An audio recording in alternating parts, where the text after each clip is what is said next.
This is Michael Bivens, and you're listening to Rock Paper Podcast. Rock Paper Podcast. Scissors beat paper, paper covers rock. Rock beats scissors, Shane covers non-stop. Never know what new kind of guest that he's got coming at you.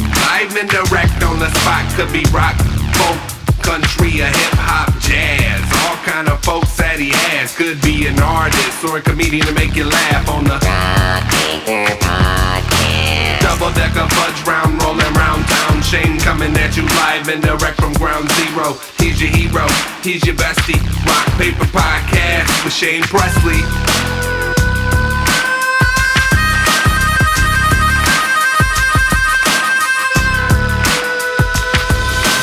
Rock Paper Podcast. Hey, everybody. Shane Presley here, Rock Paper Podcast, coming to you from St. Louis, Missouri, hanging out on Zoom with Michael Bivens. Welcome back to the show, my friend. Thank you, sir. Glad to be back, man. This, only took us, a couple years, but we're back, man. I saw, it was the Facebook throwback thing. It was like almost to the day, like 4 years ago. Yeah. We did the first one. It's kind of weird that the timing and that it worked out like almost exactly the same time of year and everything else. And Rock Paper University, huh? yeah, right. Yeah. Finally graduating, man. But yeah, man, I just, that's what happens. Sometimes we all get going and doing our things, but that's what's fun about this, is where we can kind of sit down and catch up and obviously see an old friend and talk about some of the new stuff you're working on. Obviously, if people are just tuning in for the first time, getting to know you, you do work as a producer and engineer and doing all kinds of great things with a lot of our bands in the St. Louis area. So you've been busy in the studio trying to come up with some new tunes. Yeah, I've been actually super slammed lately. Right. I wrapped up a couple of big long records last year with like Sixes High and Arkangela. Those were two monster projects. 11 songs and 12 songs respectively on those. So those are big projects.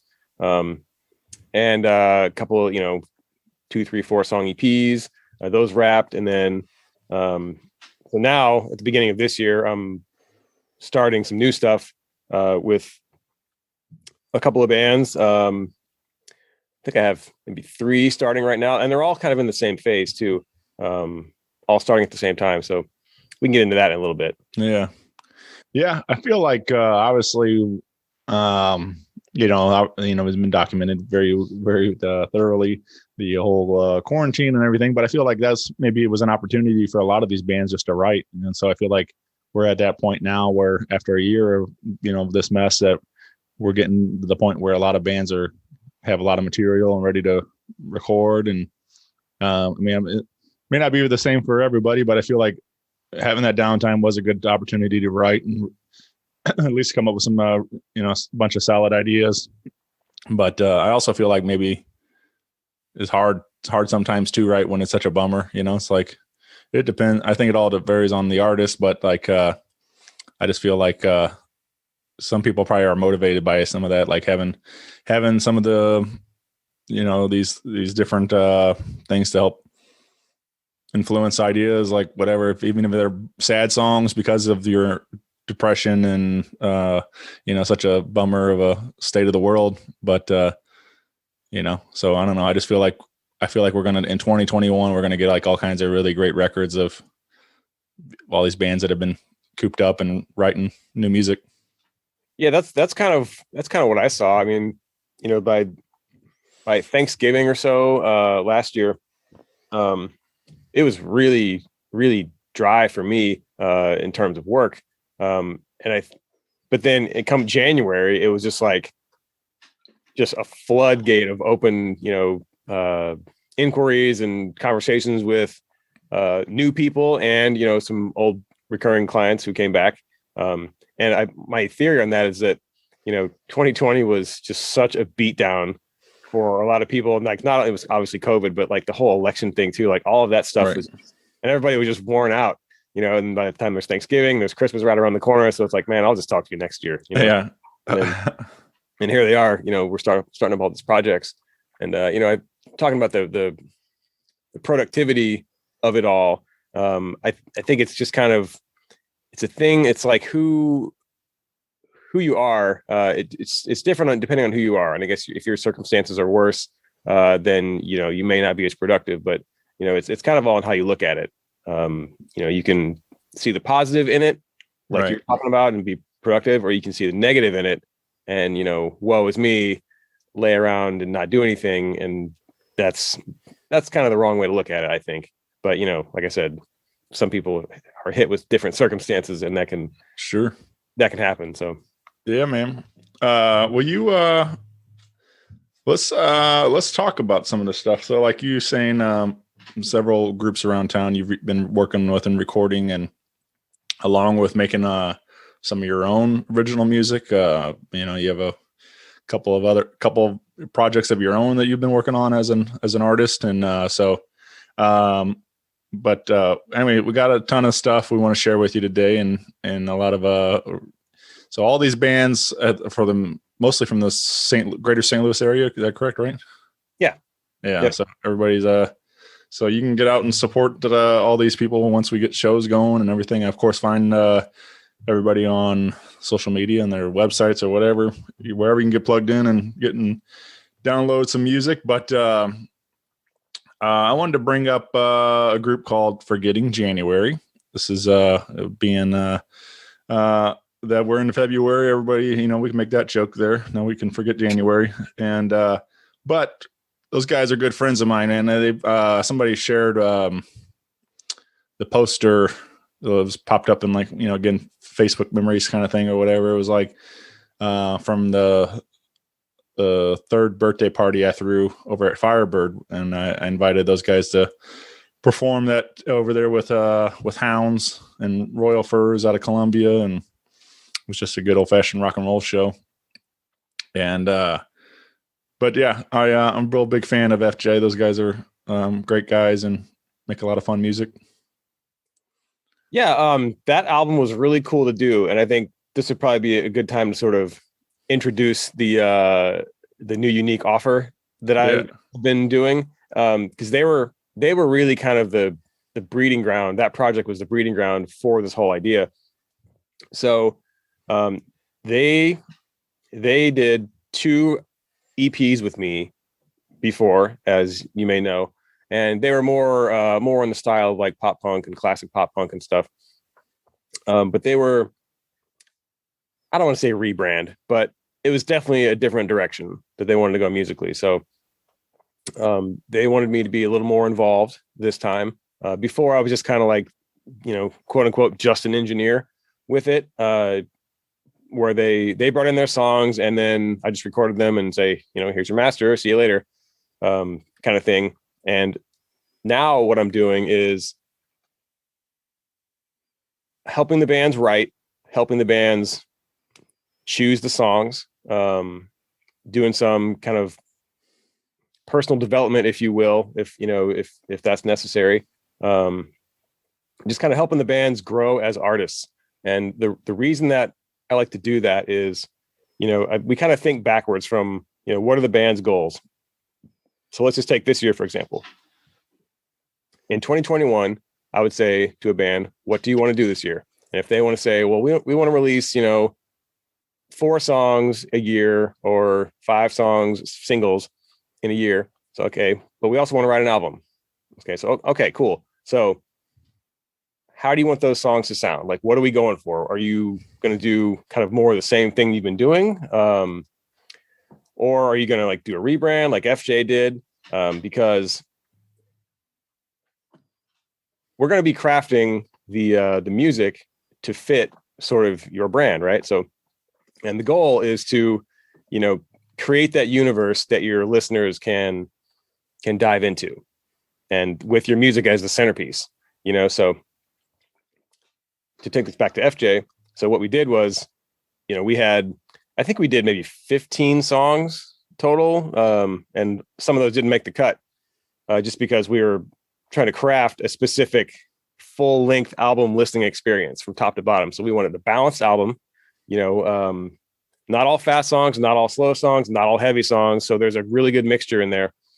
And I think it's a great record. I think it's really cool, and I'm proud of those guys. Yeah. You know, what they did, because they came a long way from Passengers to their prior album, which was Friendship is a Dying Art. So that, you know, album 2 to 3 is a lot of growth musically and as dudes. You know, they're just good dudes. Yeah, for sure, man. Well, you so their latest record, like I said, that is available now, but we have track you wanted to share to give everybody. If they don't know if we're getting January, this is be a nice little introduction, give you an idea what these guys have been up to and what you created there at the studio. Yeah, this song is called Red, and it's one of the heavier songs on the album, but man, it brings the heat. Yeah. You know, and there's a cool kind of like electronic intro that they wanted me to do. I'm not sure whose idea that was. It might have been Trevor's idea. Not sure. Anyways, there's a cool electronic intro. It just kind of sets the vibe, and then the riff comes in and slamming. It's a really rad, high energy, heavy song.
Yeah, man.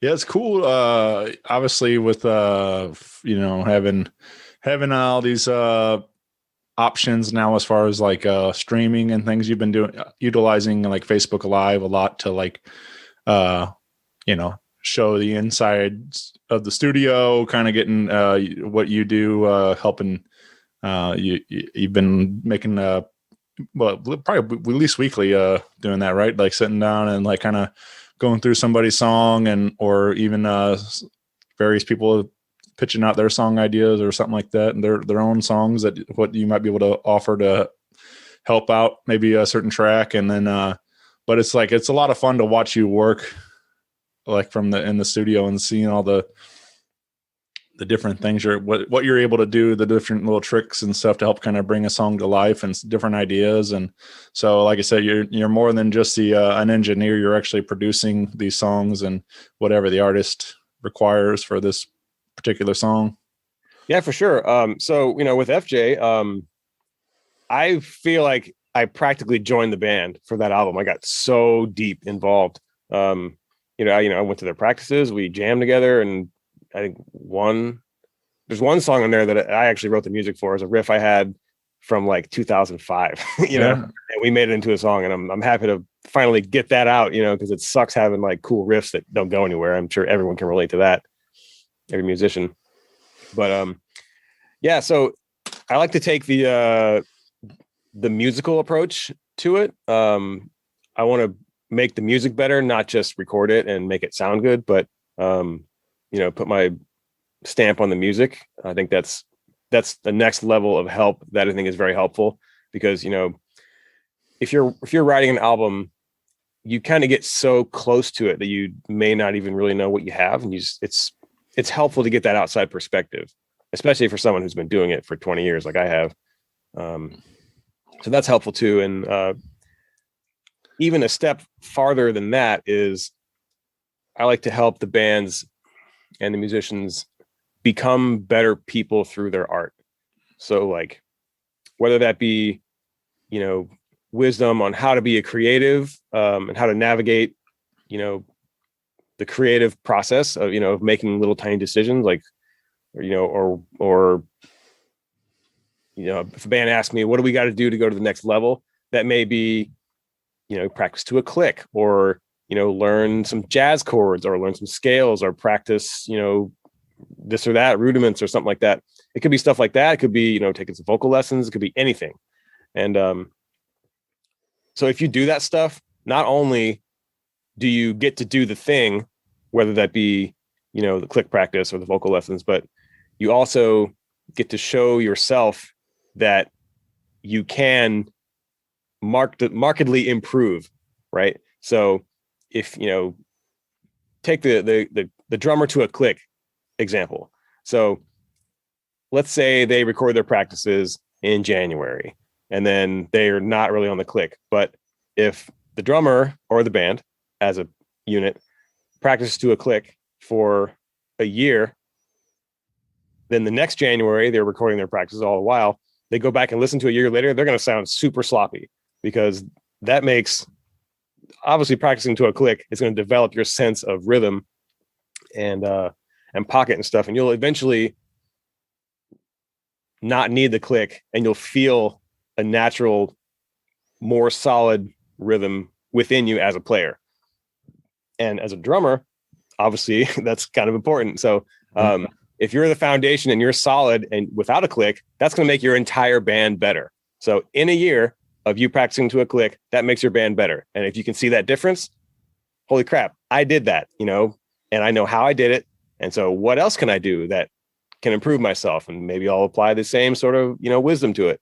And that could be anything. It doesn't have to be musical. It can be fitness. It can be dieting, like any of that stuff, it just kind of gives you that self-confidence of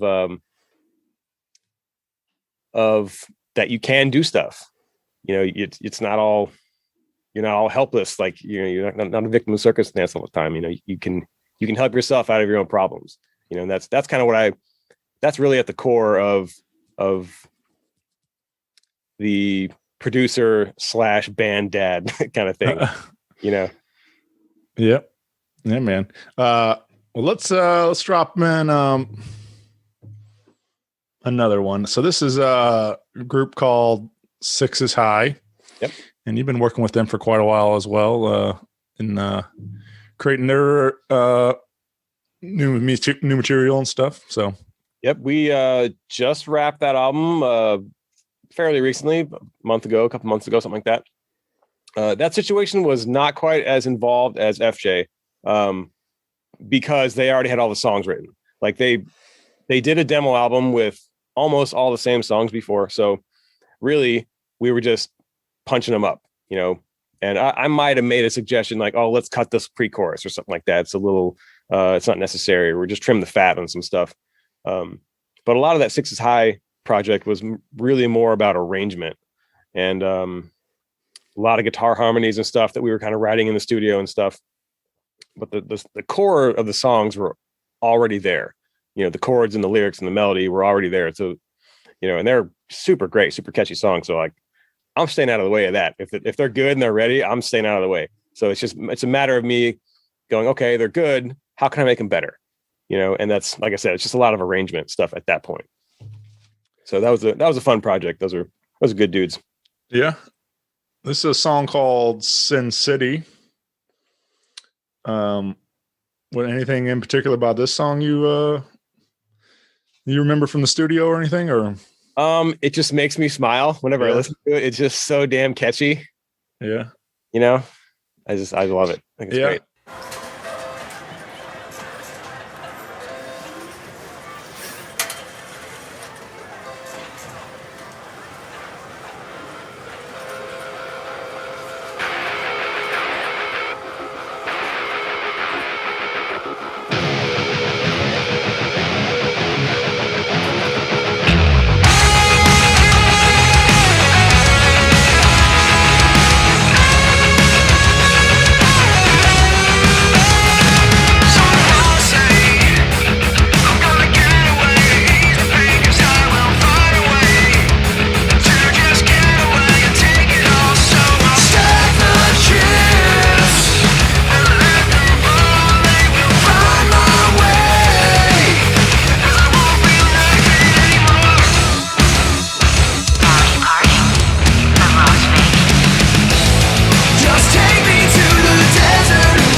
what's that like for you? Like when, somebody, like we'll say Six is High comes in and they play Sin City through their first time in a studio. And like, do you just like, man, that's it. That's the, like that's the one, or do you get that feeling, or does it like take a while, like kind of grow on you sometimes?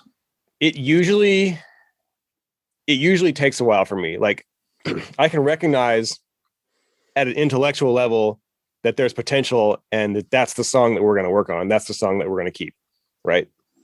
But as far as me making an actual emotional connection to it, I got to work on it a little bit first, and hear it a few times. And, if I'm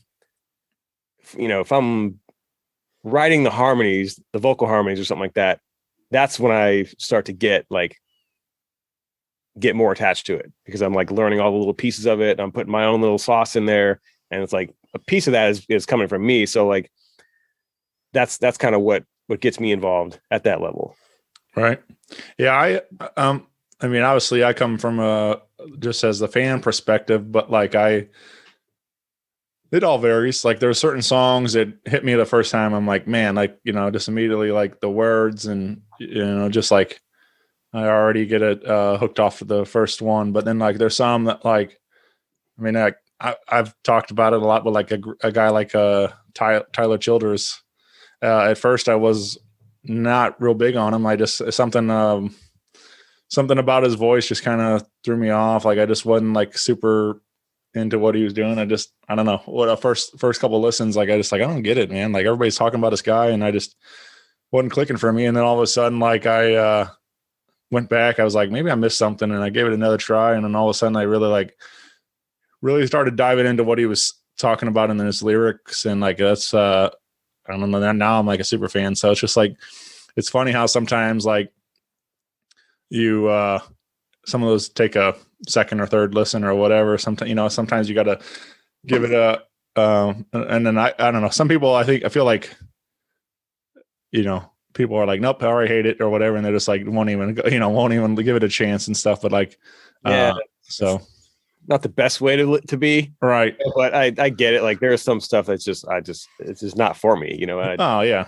No, I mean, it's all personal taste, but that's the thing. Like I was like, but I'm just really glad that like, I didn't just give up on it. Like I went back and I'm like, so like I said, now I'm like, there's one song in particular, like Follow You to Virgie. And I was like, and that one's like, makes me like cry like every time. And it's like, it's a powerful song, but it's like some, it's just fun that for me to kind of, it goes in waves, certain different artists, certain albums or whatever. It's just like, but it's always fun for me to like kind of deep dive into what they're doing and to try to figure out, what they're doing on this record or compared to the last record or whatever and stuff. But ultimately for me, like I probably stay closest to the ones that I was introduced to, like the album that I first discovered the band on. Like, I don't know if it's something to do with like a nostalgia to it or something or whatever it is, but like that typically tends to be the one that's like my favorite, is the one that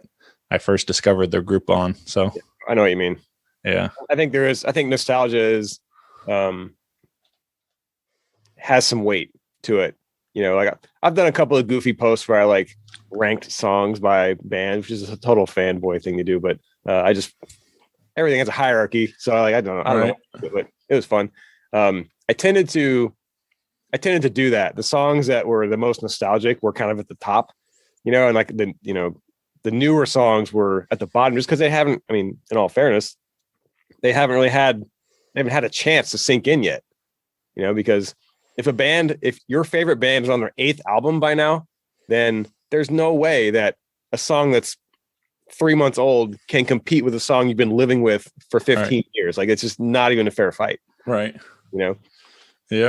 But yeah, I don't know. I don't know that anybody will be able to really properly explain it, but it's like, I feel like that probably has a lot to do with it, just because, like I said, that these are songs that I've been attached to for so long, and it's just like they're a part of me by this point, so. But yeah, for sure, it doesn't take away from anything. The other stuff's not great. It's just that this is what I, as a personal connection to. Yeah, it just hits you in a different way. Yeah. Well, let's talk about a young man by the name of Justin James Carretta. Oh no, he a good friend of mine, and yeah, keep on here. yeah. He obviously kind of he's been we both probably known him for many years through St. Louis music and stuff, but he's kind of trying to emerge now as a solo artist in 2021, releasing his debut single to kick off the year, and now he's already on to his second singles currently available now. And but I feel like you guys have really formed a nice bond together there in the studio creating these songs, and it's been for sure. It's been a really fun project for me because I've been wanting to do a solo singer-songwriter production for a little while, but I'd never really didn't have the proof of concept. I didn't have the demo reel for it. So, I've been doing rock bands forever, so I keep getting more rock bands. But Justin came to me. He kind of, he had been seeing my posts like you talked about. And he, like you said, had been in bands forever and wanted to step out and do his own solo thing. So we talked about, what that's going to look like. Again, this is part of the offer. Is like we found out who he is as an artist, who he wants to be as an artist, what types of sounds he likes, what types of sounds he doesn't like, what he vibes with. It's all about honing in on what we wanted his voice to be as an artist. And then it's kind of a collaboration at that point to reach that goal. And so the first song had already been recorded and produced really well, I thought, by him and Gerald from City Avenue. And so I just mixed it, and then we did some vocal punch-ups, adding some harmonies and stuff. And, I mastered it, mixed it, and it's great. It's like one of the greatest songs ever, to me. I think it should be in the credits of a Pixar movie. It's so good. Yeah, man. And my kids sing it. Like my wife loves it. Like it's just makes everybody happy. It's such a great song. And then Someday, which just came out yesterday, I think.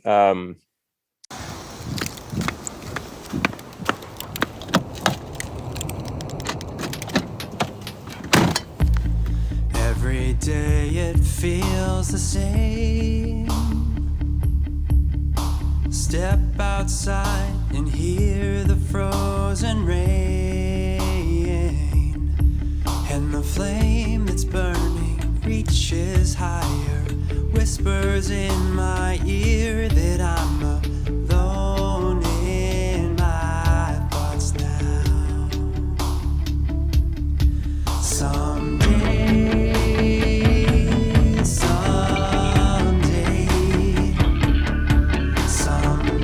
I know I'll learn to walk away.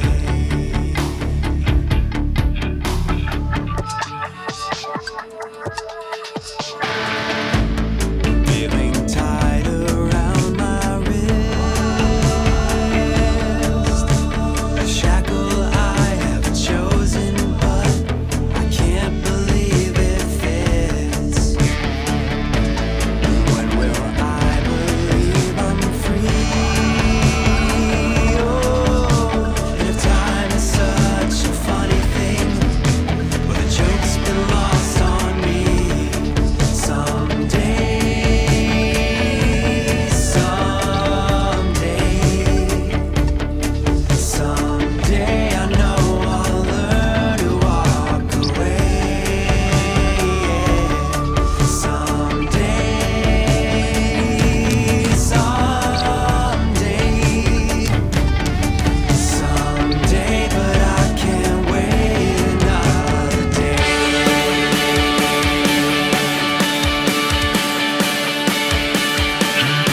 That was produced from the ground up by me. I mixed it and then had a guy in St. Louis mastered it, Robschletty. And another great song, completely different sort of feel. It's really good. Happy to do it. Like it's super fun to do like the modern pop style programming and stuff, as opposed to, putting 25 microphones on a drum kit and guitar and bass, and the arrangement's already kind of there. But with songwriters and stuff, it's anything is fair game, as far as sounds or styles. It's just, what do you want to do? And then let's throw some stuff at the wall and see what sticks, see what's cool. Did he, so he didn't even come in when that song, like, did he like first kind of run through it on an acoustic guitar or anything? Or you guys completely built that bed from nothing? It's trying to remember specifically what happened. I know for sure that he had been doing home demos, right? And send me stuff back and forth via email. So it was at least that. It could have been, it might not have been that song, but I've heard acoustic guitar vocal demos that built from nothing. But he's been one great thing about working with Justin is he's got a really clear vision and then a fairly reasonable ability to realize that, to show me where it needs to go, where he wants it to go, right, via home production and stuff. And I mean that as a compliment. Musicians aren't necessarily known for being great engineers, but his demos are perfectly fine. They're perfectly good. I get it. It's just really on me to just make it better, and see that vision. Yeah, man. Very cool. Well, again, find Justin James Carretta, Sixes High, Forgetting January. Find them all over wherever you're getting your music at, and show them some love. But you've mentioned this offer, like we kind of gone into some detail of what you can offer as a producer and engineer, and just as a offering guidance and different things that you some that you've learned along the way. And I guess if anybody wants to reach out, the best way to do that is your website. Yep. mbivens.com, mbivens.com. And so hit Mike up and see if you can get yourself in the studio there. Cool. Yeah. One more thing I forgot to mention about that is part of what makes that cool is you can hop in at any point in your creative process. Like I said, Sixes High, they had all the songs already done. Right. And FJ had like 3 songs done. And I meet the bands where they are and we go from there. We still do the whole thing down top to bottom. And the cool thing about the offer is now I've got it structured a little bit better, where it's like, depending on the number of songs, it's 6 months to a year that we're working together. And like I said, it's not just you show up at the studio with songs and I record them. It's like we find out who you are as an artist. We find out what you want to say. We find out what your strengths are. We find out, who you are, what you've done before. And then we move forward with that. There's a lot of back and forth of emails with, demos and picking songs and, maybe consider this or that, or, cut the bridge, or, do a breakdown here or double the third chorus or something like that. Take it back to your practice space, work on it yourselves. Send me another demo. It's a lot of back and forth, just to fully optimize each song before we get into the studio.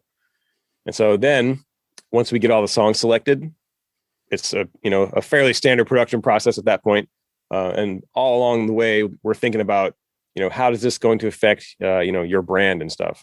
And is this going to be something that your audience is going to resonate with? Because the whole reason of doing all this is that we're going to have a release strategy at the end of it. So if you've got 10 songs, let's release, a single once a month for 6 months. And then on the 7th month, drop the whole album.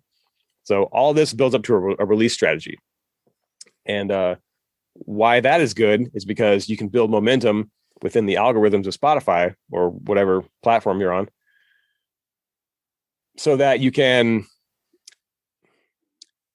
getting really in the weeds here technically, but there's a thing called artist score on Spotify that, you know, the more you release and the more listeners that you get, your score goes up. And by the time you hit a certain score, you can submit to Spotify playlists, and they're going to take a listen to your song. And if it's well produced and if it's well aligned with your similar artists and stuff, then you have a really good shot at getting on an editorial playlist by them. And that's where you get the big spikes in plays, and, you know, you open up your potential a whole lot more. So the whole reason that we do all of this prep is to line it up so that we can get continuous releases, and you can start to gain a solid fan base and sort of build your brand. Like, that's the whole point of this entire structure. So it's I call it a year-long program, but it just really depends on how many songs you're doing. But it's a year-long program. Work with a producer who's, you know, been doing it for a super long time. And it's, you know, like I said, you grow as an artist, you grow as a person. You know, what's not to like about that? I'm right. Yeah, man. That all sounds cool, man. Like I do find it like interesting. You know, how you're talking about like kind of figuring out what certain songs need and stuff, and like how band can, you know, just as following bands for many years, like how I've heard their original recordings and their demos and, you know, some of that stuff. And then like when it goes to finally get into the studio production and they, you know, make it before they put it on their record and stuff, like it's funny to me how like you can get attached to hearing it one way, and then all of a sudden, like, you know, they go into the studio and they'll be like, let's even simple as like, let's make it, you know, bump the BPM up or whatever. And it's like some little minor tweak and it like totally changes the song and brings it, you know, finally clicks, everything's like falls into place. You're like, that's it. That was the missing ticket. That's all we needed, was that one little thing or whatever. And stuff right there. Yeah. The simple changes that make a huge difference. Like those are the best ones. Yeah. But so it's just cool when, but like sometimes, you know, maybe this group of 5 guys in the band didn't see that, whatever it was, but when they reach out to a guy like yourself and they help, you know, just offering ideas, you know, and see what sticks. I mean, not every one of them is going to be the right answer, and not everyone's going to work, but we're going to try something and see what happens. And I think that's also really cool of bands to offer, or to, you know, allow somebody into that creative process to work with, you know, together like that and to make something great. Yeah, for sure. I mean, that's something I hadn't talked about yet. And it is a big deal for bands to let somebody in, to get as involved as I get. Right. You know? Because if a band doesn't trust the producer and the producer doesn't trust the band, it's not going to work. So like, you know, for example, with Justin, like I can throw any musical idea at him and I know that he'll be able to execute it. And I know that he'll be open to it, to suggestions. And, you know, I'm also open to him saying, no, that's a stupid idea. That's not what I want. Right. Like there's an openness there, which is really, really helpful. And it's next level, you know, in terms of a creative relationship, let's say. Yeah, man. I'm glad you brought that up, because that's a huge one. Yeah. Yeah, man. It's just, and you know, just obviously it's more than just playing music together. I mean, it's like I said, it is a relationship. I mean, these 5 guys or, you know, or women also, whatever, anybody, you know, just, but it's a lot of, you're, you know, everybody's got their own personal lives, everything they're bringing into the band too. And like they're, you know, whether kids or, you know, significant others and everything else. And so it's like, to add one more person to that mix, and it's just, you know, it can, it's a lot to sometimes just trying to get 6 people on the same page and things. So it's, yeah, you know, whatever it might be, but, yeah, I think it's great when it all works out, and it's, you guys can have that relationship together as being like that, you know, extra member of the band for that, you know, record or whatever they're working on. So, but yeah, man, I'm sure you probably hear, I bet you're a little bit of a sounding board at times, too, to, people kind of voicing some of their, various concerns throughout the, you know, their daily. Yeah, part of the job too is being sensitive to the personal dynamics, Right. and I don't want to say babysitting, but sometimes it is that, but it's a lot of times it's like they'll come to me and say, and if it's not necessarily always internal either. Right. It's like, what do you think? How should we deal with this guy? Like, someone hit me up and they wanted me to do a video with them, but they were acting kind of weird, or like, how should I navigate that? Like, what should I say? Like stuff like that. Like that happens sometimes too. Yeah. Well, so we did Forget in January, kind of pop punk stuff, a little bit in there, Six High, some more rock. Justin James Carretta, singer songwriter. I say we throw in something even more different, another side of what you can do, and let's play an Arkangela song. Cool. Yeah, this has been an absolute beast of a project. Yeah. And again, coming from a different starting point than all the rest of these other bands. So they had the songs written. I mean, you should have them on as an episode because there's a whole lot to talk about, I'm sure. Yeah. But as far as I know, this might be the second or third time that they've done the album, self-produced kind of thing. And so they came to me with finished songs, finished recording of all the instrumentals. So all I did was I recorded and produced the vocals, which if you follow my posts and stuff, you'll see the stuff about the track count, the 80 to 100 tracks of vocals per song. That was a blast, by the way, to do all of that. Because we were just pretty much just riffing and just improvising all these 7-part harmonies. And, Ryan's freaking fantastic at that. He's, choir student, I guess. So he's like, can just bust off the harmonies all the time. So I produced and recorded the vocals. And then they had, DI guitars, DI bass, MIDI drums. So there's, some collaborative tone selection, I guess you'd call it, for the instrument sounds. And then they outsourced some sound design to somebody else, a couple other guys in sound design, strings and keyboards and explosions and stuff like that. And then I mixed it, and then we sent it off to mastering. We just got it back from mastering.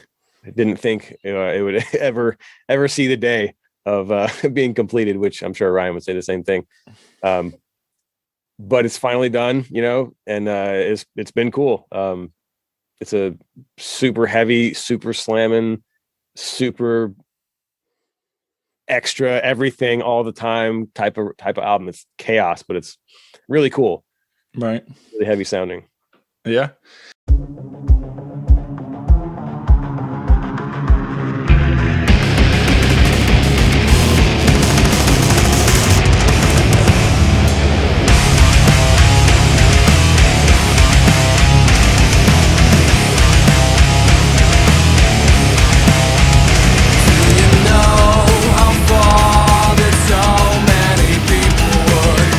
Just to prove that they are not crazy. What they say.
I guess, and I'm sure like you as a fan of music and an engineer and producer, all these different things, I'm sure like getting behind a computer and getting to try so many different things, like this project offers way different things than of course Justin Carretta or anybody else that we talked about. Like, so does that help keep it all fresh for you? Just to, even though like ultimately it's a lot of similar motions, but like so many different styles and different tricks into each, style of music and different things. Does that help keep everything, to where you're not just going through the motions every day kind of thing?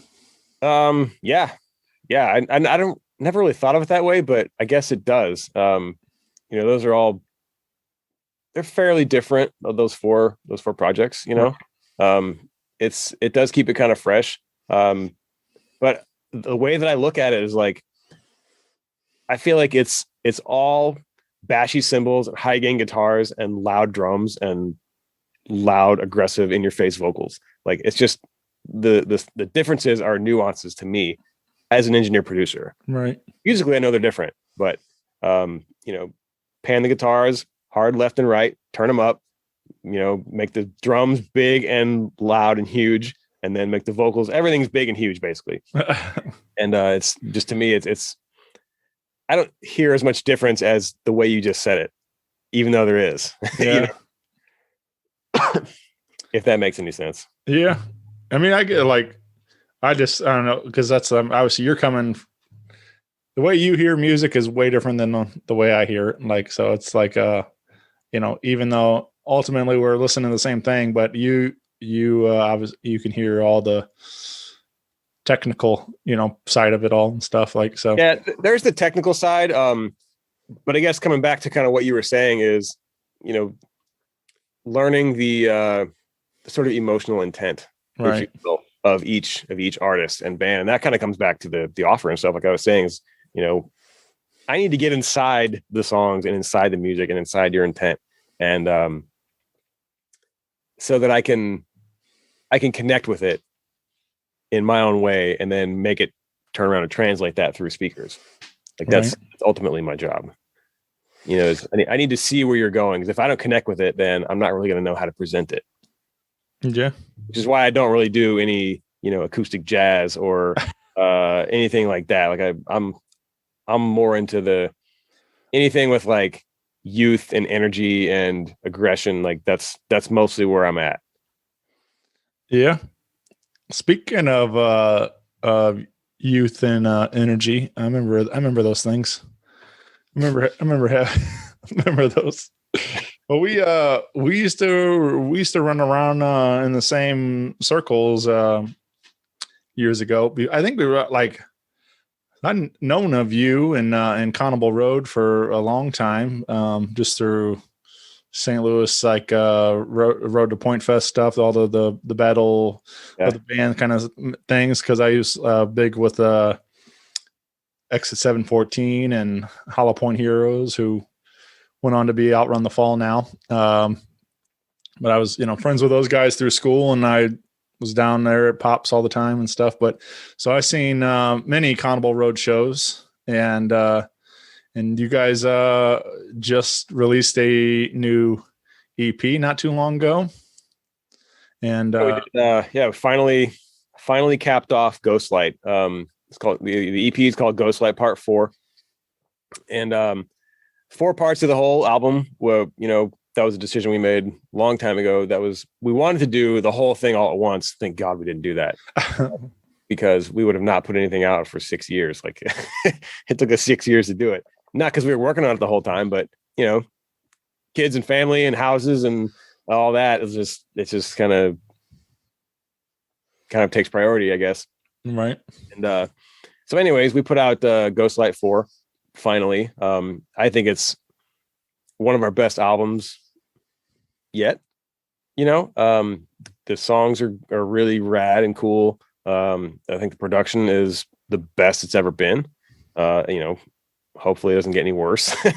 But it's some of my favorite stuff. And the song I'm gonna play here is called Candlelight Eyes, and it's a song that Ryan wrote He wrote most of it. I think, as a band, we kind of finished it off, but I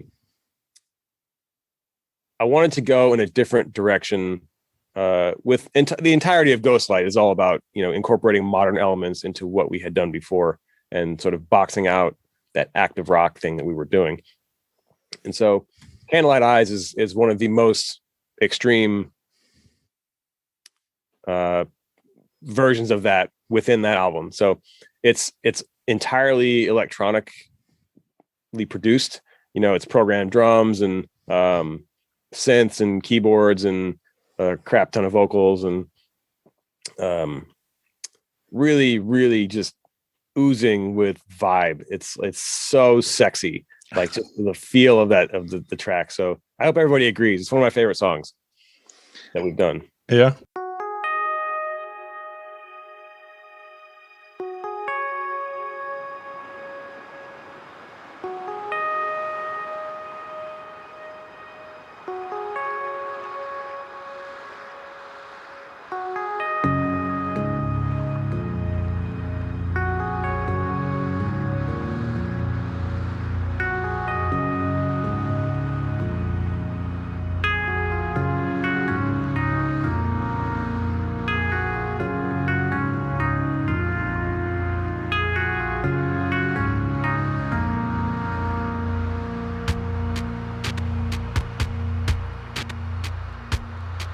Here I am,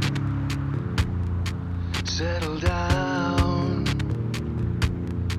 close your eyes, and leave it for a while.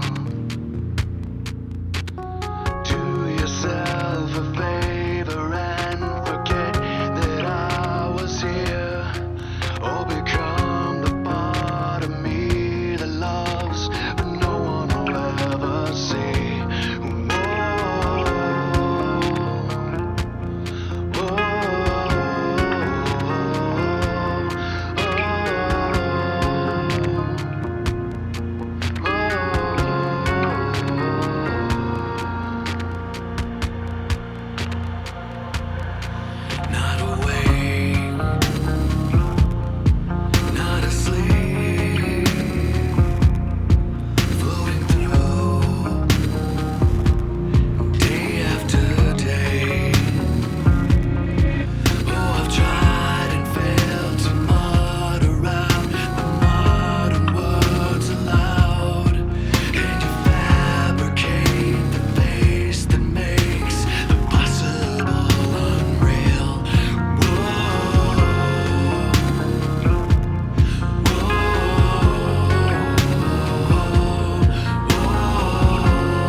And now what do you you recorded and produced it too this for the group Yeah. along with playing guitar?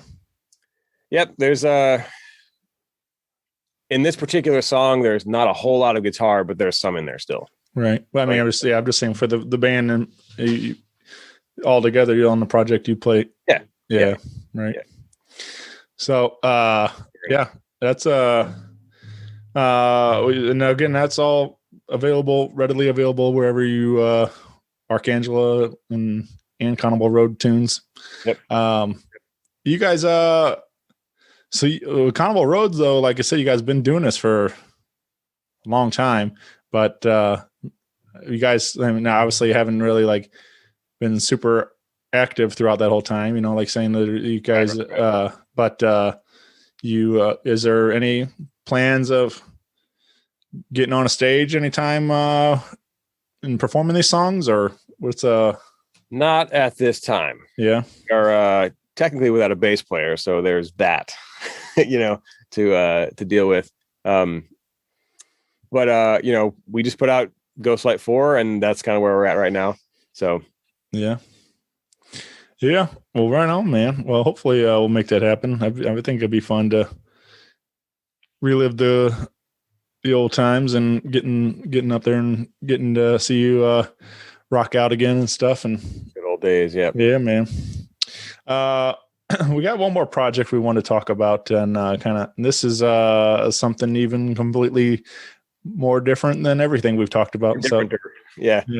Which this is fun because like I just recently kind of like I know I think it popped up a long time ago, and then I recently did a little deep dive on what you guys have online, but this is a group now called Miko, which is you are one half of the of this project, right?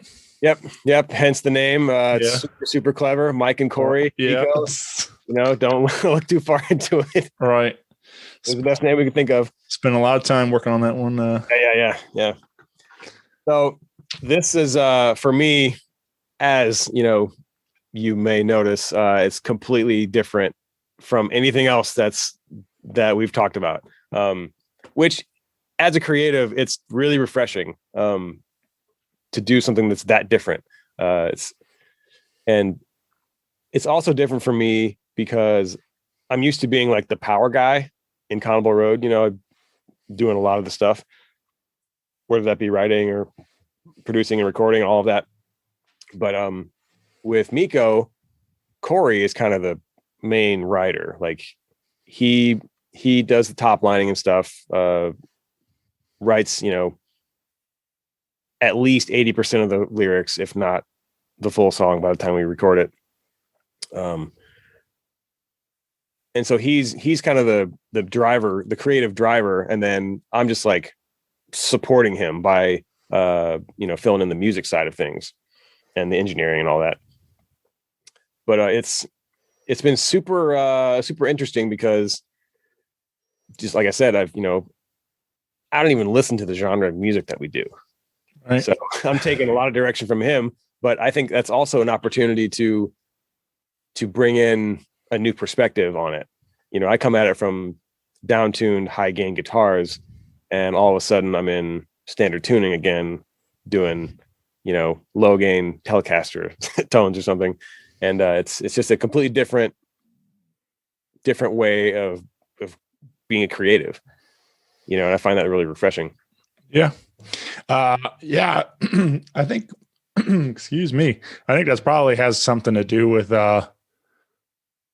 like why it sounds unique too, because like, you're not like somebody that's doing this, all the time. So you're bringing something different into it. And I find that interesting. Like you're saying, like how obviously everybody's going to bring their own approach, their own different spin on things, but somebody this is not really into the pop country, kind of world. It's coming from a rock background and stuff like, so you're offering a completely different view on creating this music and stuff. So, yeah. But it's a lot of fun, man. I just like, but I was wondering like how does Corey how does all like this come together? How does he talk you into being in a pop country band now? He originally came to me as a client, doing like cover recording and, karaoke style, backing tracks and, to songs that were, I don't know what you call them. They're already released or whatever. So we did some of that. And then I pitched him on, writing some originals where I would compose a bed of music that he could write to. I think we did that. We might've done that once. I can't really remember.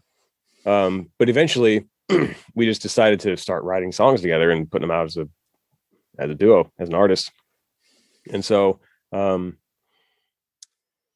Spring Breakin', I think was might've been the first song we released. I can't really remember, but, if you're into like summertime poolside bangers, pop country bangers, that song is it, man, because it is so fun and catchy. I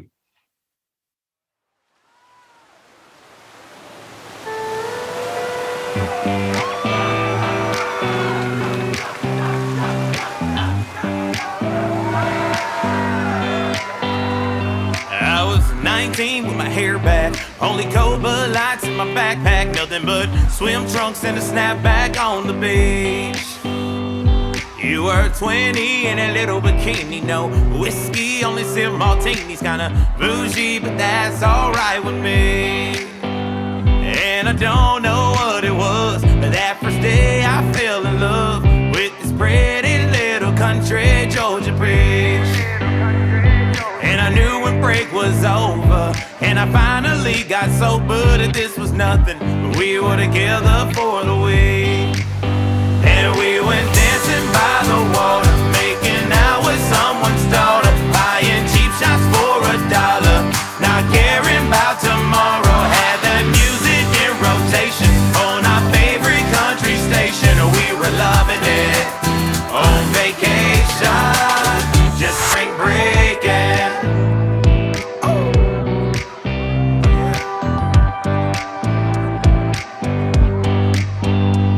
It was sunburn on new tattoos, drunk in the morning, passed out by noon. Wake back up, grab the Jack and Jim, still hungover, but we at it again. Epic nights with my best friends, and we never talk about what we did. We weren't thinking, only sleeping. My girl back home found out I was creeping, and I knew when I got sober my relationship was over. But it's all good, I swear I wouldn't change it if I could. And we went dancing by the water, making out with someone's daughter, buying cheap shots for $1, not caring about tomorrow. Had that music in rotation on our favorite country station. We were loving it on vacation, just spring breaking.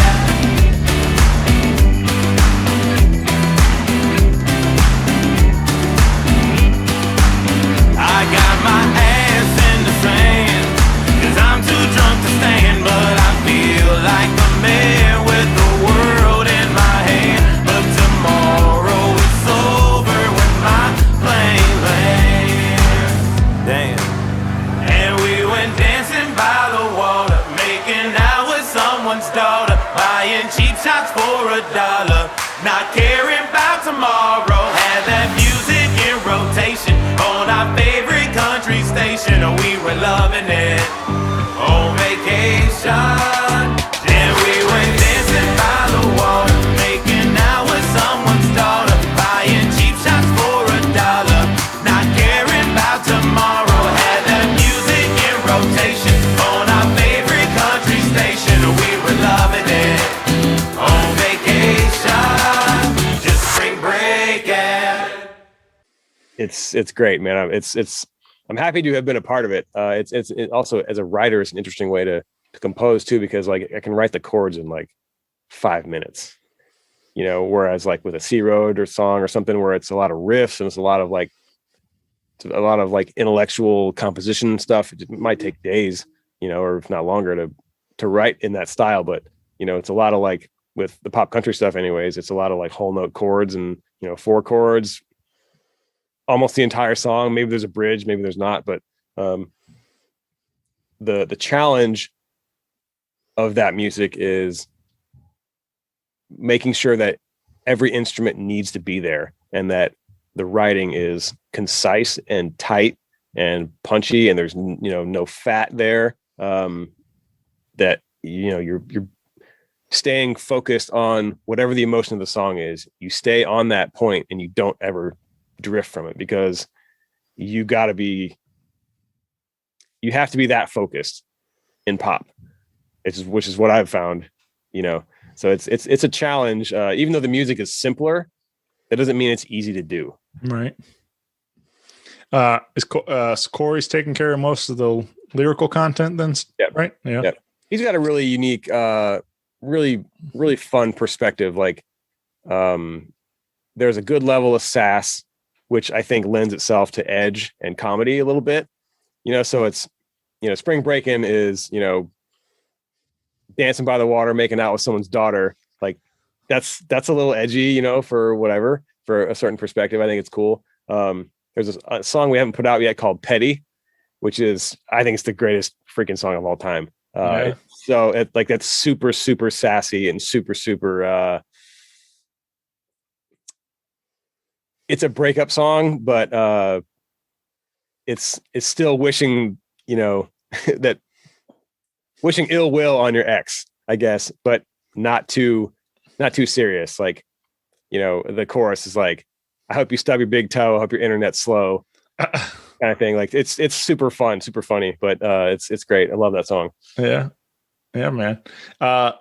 Is this bringing you around to being more of a fan of pop country? Do you find yourself listening to other artists or are you still kind of, as a fan, as your own personal music, do you listen to more rock stuff still? I'm still more in the rock thing. But I can listen to pop country and sort of, again, intellectually understand, oh, that's a cool twist to the story. Yeah.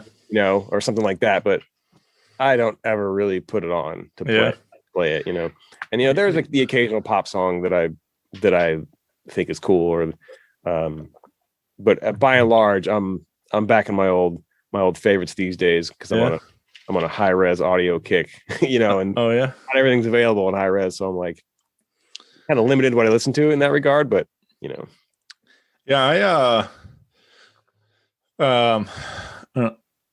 I've become friends with Devin Allman over the years, and he was telling me about he has I guess it's like an iPod, but it's a different brand, whatever it is, but it's a similar type of technology, but it's much larger, I guess, to hold the high res files. And he's got when he gets everything is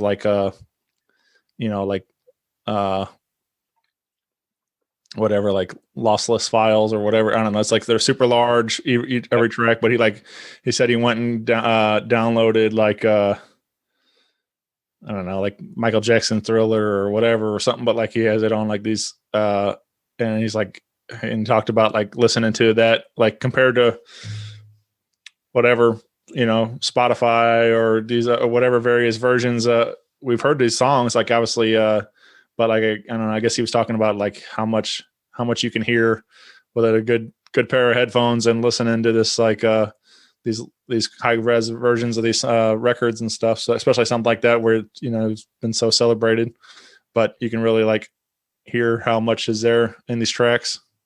Yeah, for sure. I mean, I've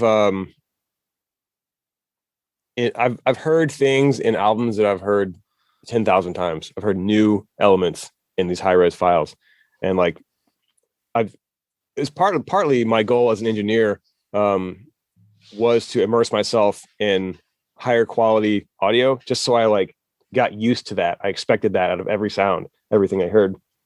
And in doing that, listening to Spotify hurts my soul. Can't do it. It sounds so bad. Right. And I hear they're coming out with a CD quality thing, which is a great step in the right direction. It's still not exactly high res, but I think it's going to open a lot of people's eyes. because I was on a CD kick for a while too, before 24-bit files were highly available, and they're still not highly available, but more and more all the time. So I think hopefully that kind of opens the public's eyes in general to how much better audio can be, because it's like going from DVD to Blu-ray. Right. You can see the difference now that you've seen Blu-ray, you don't want to go back to DVD. Right. The same thing with audio. Yeah. Yeah. I mean, like, I don't know. Like, yeah, there's definitely, it's hard, it's hard to go back and forth, but I guess if the idea, like, and again, like the nostalgia, I think is probably partly to do with that too. Like sometimes some of these things, like, you don't need great recording because they're just that it works like it is, don't need I don't know, like you really need high res on some of these punk songs and stuff because they were intentionally recorded like that, like to just be loud, rough kind of stuff, so, but but obviously it's all varies by genre, how the certain things, but yeah, like I said, I think it could be a cool thing to have for certain, something like Thriller, like I said, something of these, huge records like that, and that Devin was mentioning whatever, but yeah, man, we can get plugged in. mbivens.com is the website, right? mbivens.com. Yeah. And then, of course, you can contact Mike through there, and then get plugged in and on all the things, and get you maybe set up in the studio in 2021. But it's so this is like obviously we shared a great glimpse into what you are doing as an artist, as an engineer, producer, and you've got many other projects in the works, a lot of different talent coming in too. So a lot of things happening over there for you. Yeah, cool. Right now I've got the like I said, I'm in the same stage with a bunch of different projects. So I've got like 20 or 30 songs worth of notes on demos right now. Just like that's just the stage I'm in. That's the beginning of the project is notes on your demos. Yeah. Into the band, and we go back and forth, and that's the beginning of it. So that's where I'm at right now. Yeah. Is demo land. Right on, man. Well, I got a couple questions I've been having fun asking some people, and I thought I'd get your take on some of these. But what's a song that always gets stuck in your head? Is it just whatever you're currently working on at the? Man, that could be anything, really. Yeah. Do you listen to a lot of your kids' music, like your the whatever they listen, like they're? Yeah, they listen to a lot of my music too. Okay. I try to give them a healthy, balanced diet of of kid stuff versus or older stuff, I guess. But they listen to most of their music is like Disney songs and stuff. So right. that stuff is really well done. It's not corny at all. Right, but super catchy and it gets stuck in your head on repeat. That's what I'm saying. Like, yeah, that's those Disney songs that Into the Unknown. Oh, dude, the Brendan Urie version of that is incredible. Yeah, it's super great. Right. They're just especially lately, like they seem to have gotten better these days. And I think it's another cool thing that Disney is doing is they'll pick a couple of songs within a movie soundtrack and they'll do like straight up pop versions of them, which is a cool bonus content thing to do. Yeah, I'm happy to hear those. It's just it's more ways to enjoy good music. Yeah, for sure. But do you have an answer? Is there a certain one that comes to mind? What's the most current one? I guess it's just different day by day. Yeah. I don't have an answer for that. All right. What about a dream dinner? If you could have invite 4 people over, past or present, that you'd like to sit down and have a conversation and have dinner with them and stuff and just hang out for the night. Like, who do you think you'd like to invite to that? George Carlin, 4. That's I don't know if I could do or whatever. George Carlin be the top one. Yeah. One of the best, man. Like, big giant fan of his work, and the way his thought process, just such a unique way to look at some certain things, and make it funny, and just but some of the somebody shared the bit the other day where he's going through and deleting his dead friends, and and I was just like, it's such a sad thing, but to think about, but it's like, he makes it funny, and that's part of his genius, is he takes something sad and makes you laugh about it. Right. Yeah. It's great about him. But yeah, that's that's what's fun about comedy, though, man. Like you're saying, like, it's just like they tap into those things that probably shouldn't be funny, but they find a way to make it funny. And yeah, I mean, it's a lot of parallels with comedy and music, I think. Right. It's a similar thing that we all share. Yeah. That they tap into. So just you and George Carlin hanging out and having dinner? Man, I don't know. I might say like a Dave Grohl or somebody like that. It's just so weird to even think about stuff like that to me, because like it's like a one-way relationship. Yeah.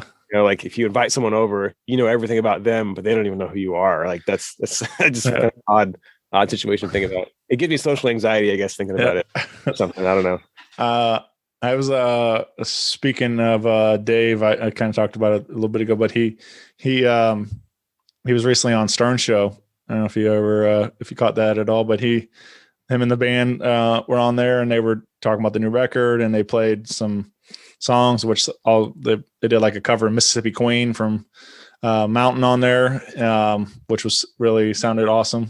And but Dave was telling a story about going to Paul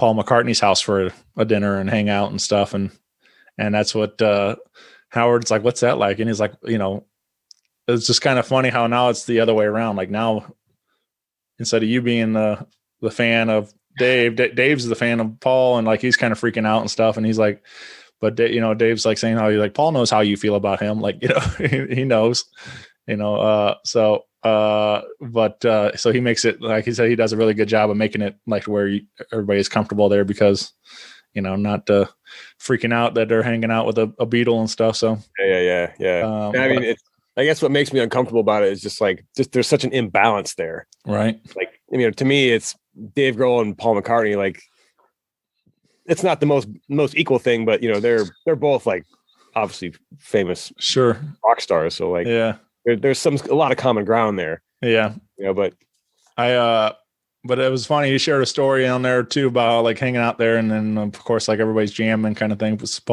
think Paul like sat at the piano and played something, and he said they were trying to get Dave to play, and Dave's like, I don't play piano, and he's like, and all the guitars were left-handed guitars, so he so he's like, and then I guess like Taylor Swift was also there, and she got up on the piano and played, and she Dave said they had like smoked some weed, and like but he's like sitting there listening to her play, and then he's like, man, what's this song? This kind of sounds familiar. And then he realizes she's playing Best of You, and and he's like, just made me laugh really hard that he's like so stoned that he didn't even recognize his own song, and like starstruck all at once. Yeah. So but anyway, it was pretty silly. It was a good interview, but that'd be pretty wild, man, to get and hang out at that party with Dave Grohl and Paul McCartney. Oh, for sure. Yeah. All right. What's a song you wish you wrote? Song I wish I wrote, or / produced, or is there?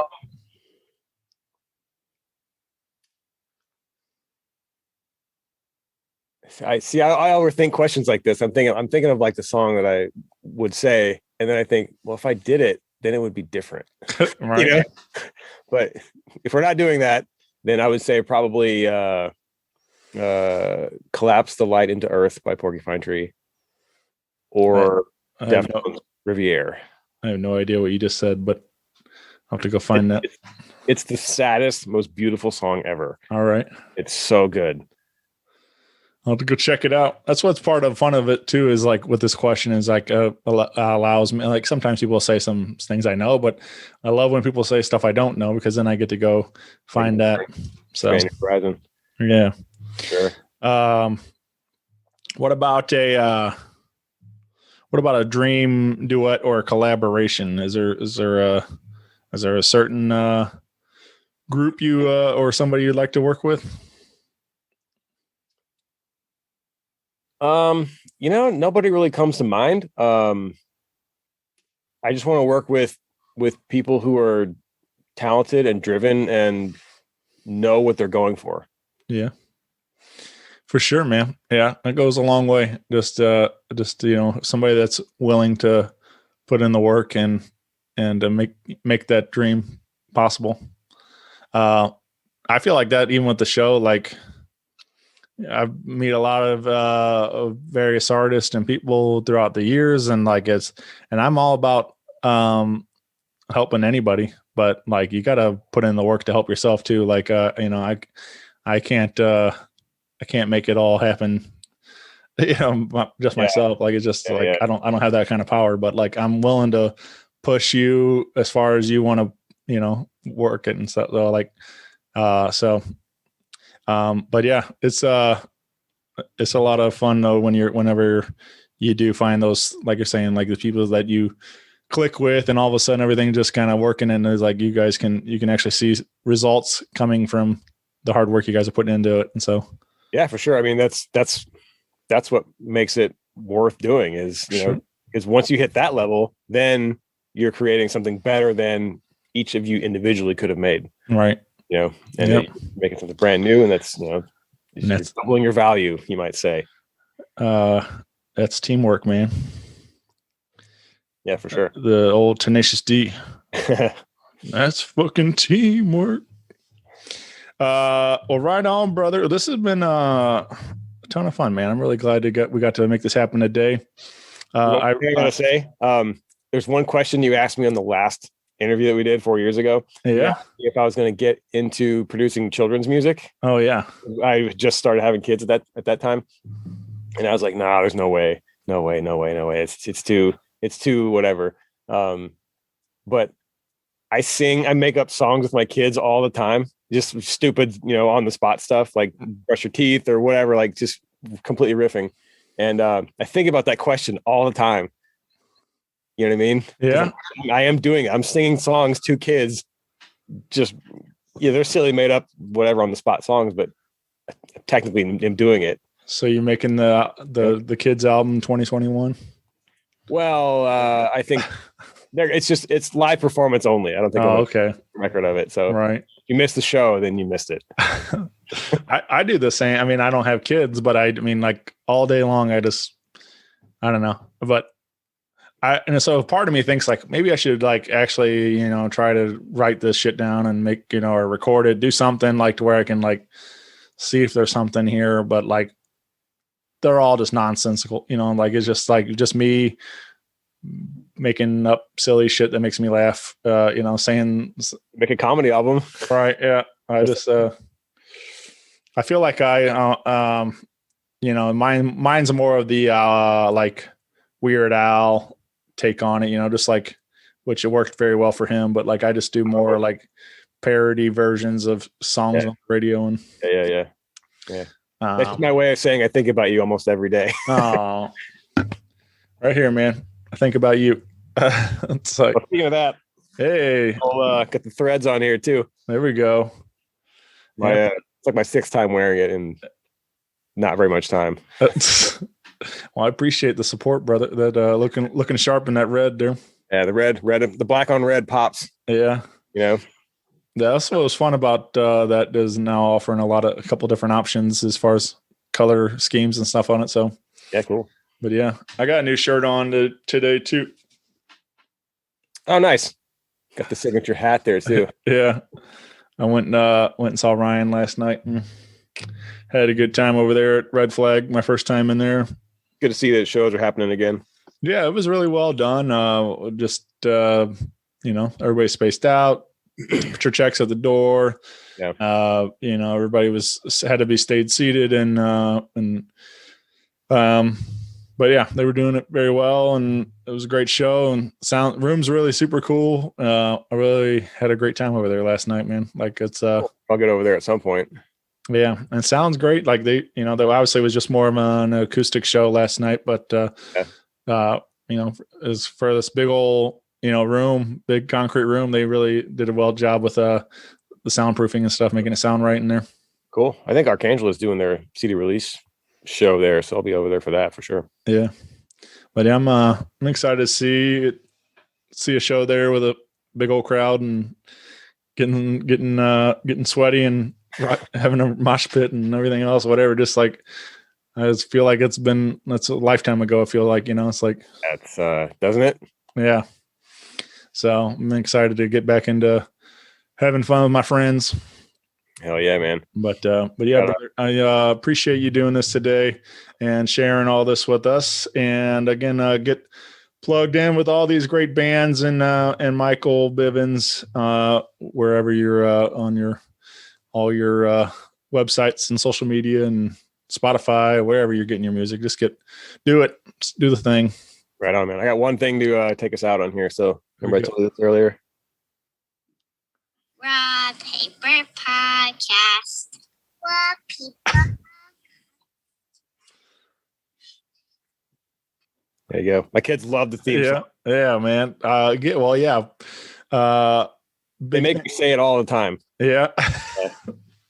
Big thank you again to you, man, for making that possible. And Dub crushed it, of course, on his vocals. But I love that. It's so much fun to sing along to it also. And it was fun to do for sure. Yeah. Upflow.